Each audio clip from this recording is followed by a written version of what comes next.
Have you ever thought about something so much it almost made you literally sick, like you just stressed about it and obsessed about it over and over again, and then something happened? Guess what? I was just driving to town the other day. I was going to, I don't remember where I was going, maybe Tulsa, and I was worried about getting it flat because one of my back tires, it's cold in Oklahoma right now, one of my back tires decided it was going to be low.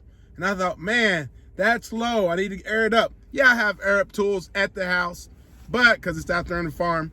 But when I was driving to Tulsa, I kept worrying about getting it flat, I'm like, don't get it flat, don't get it flat. Why was I thinking that? It doesn't make any sense. But in my head, I kept saying, don't get it flat, don't get it flat. Guess what happened today when I woke up this morning to go to the gym at 3:30 a.m.? My right front tire had a hole in it. It was going psst.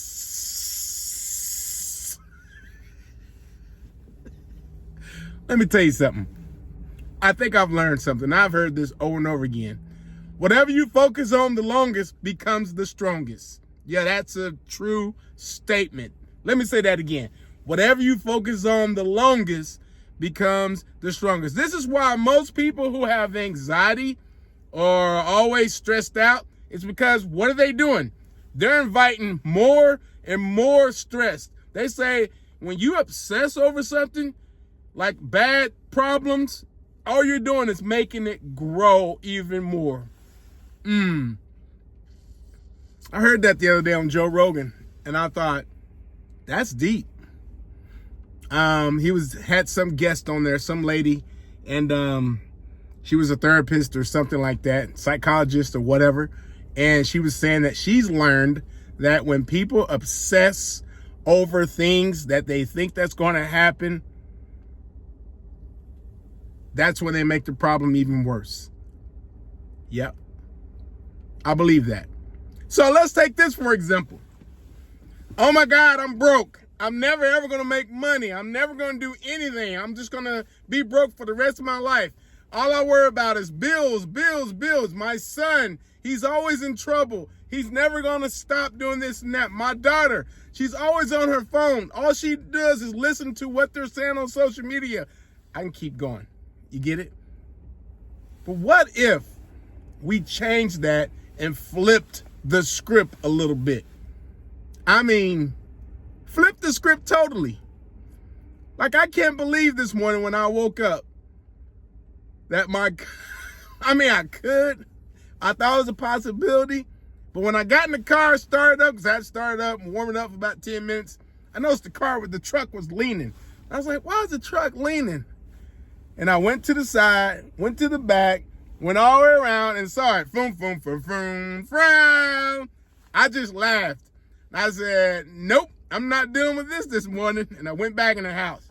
I was going to take the other car, but the good old missus was headed an hour to do Pilates. And I was not going to mess that up for her. Because you know what? When someone is trying to... Okay, that's another story. Anyway, so...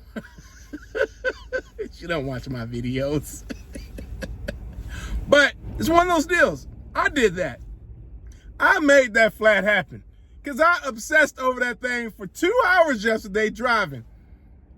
It doesn't make any sense. Why do we do this to ourselves? Why don't we just not think about that? Now, let me tell you something that happened the other day. Last week, one of my YouTube channels got demonetized. I don't know if some of y'all know what that means. That means that if you have a channel that's making money on YouTube and YouTube algorithm will say, hey, they'll normally take a channel randomly and look at it and say this is not part of our partner program. When that happened to me, I woke up Saturday morning, I went, I didn't stress. I didn't go, oh my goodness, I knew they were going to. No, I did not do that. I said, this is a mistake and I'm going to send them the best video ever and they're going to reinstate my channel.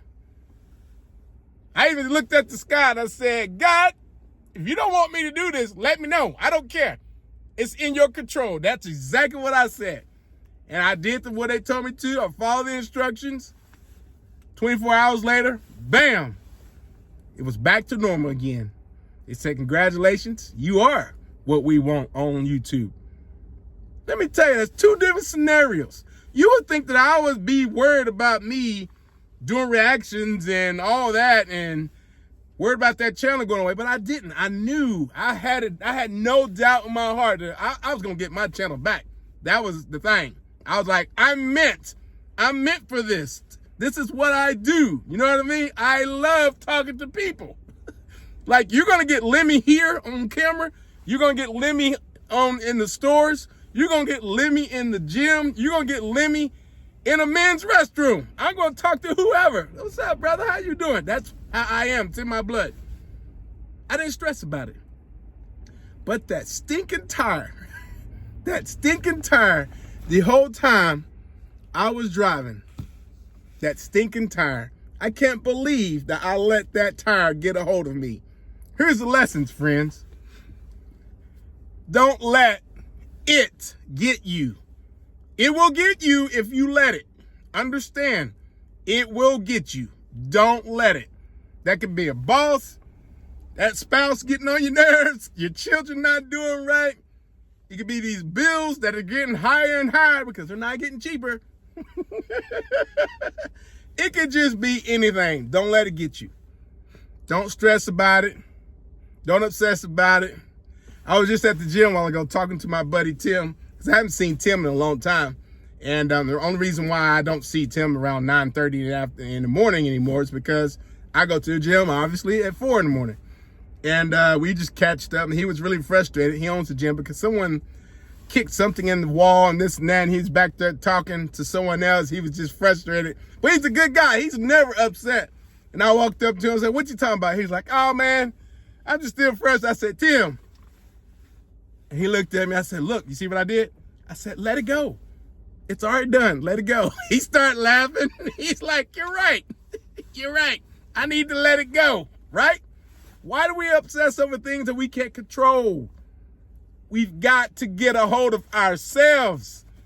Don't let this one side tell you do one thing and the other ones are fighting back and forth. This happens over and over again. I'm sure you've been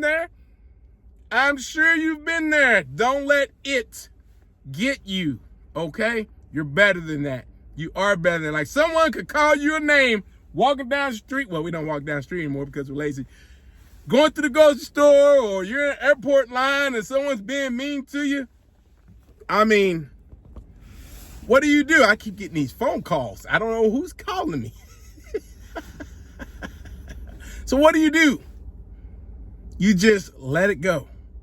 Don't let them get you.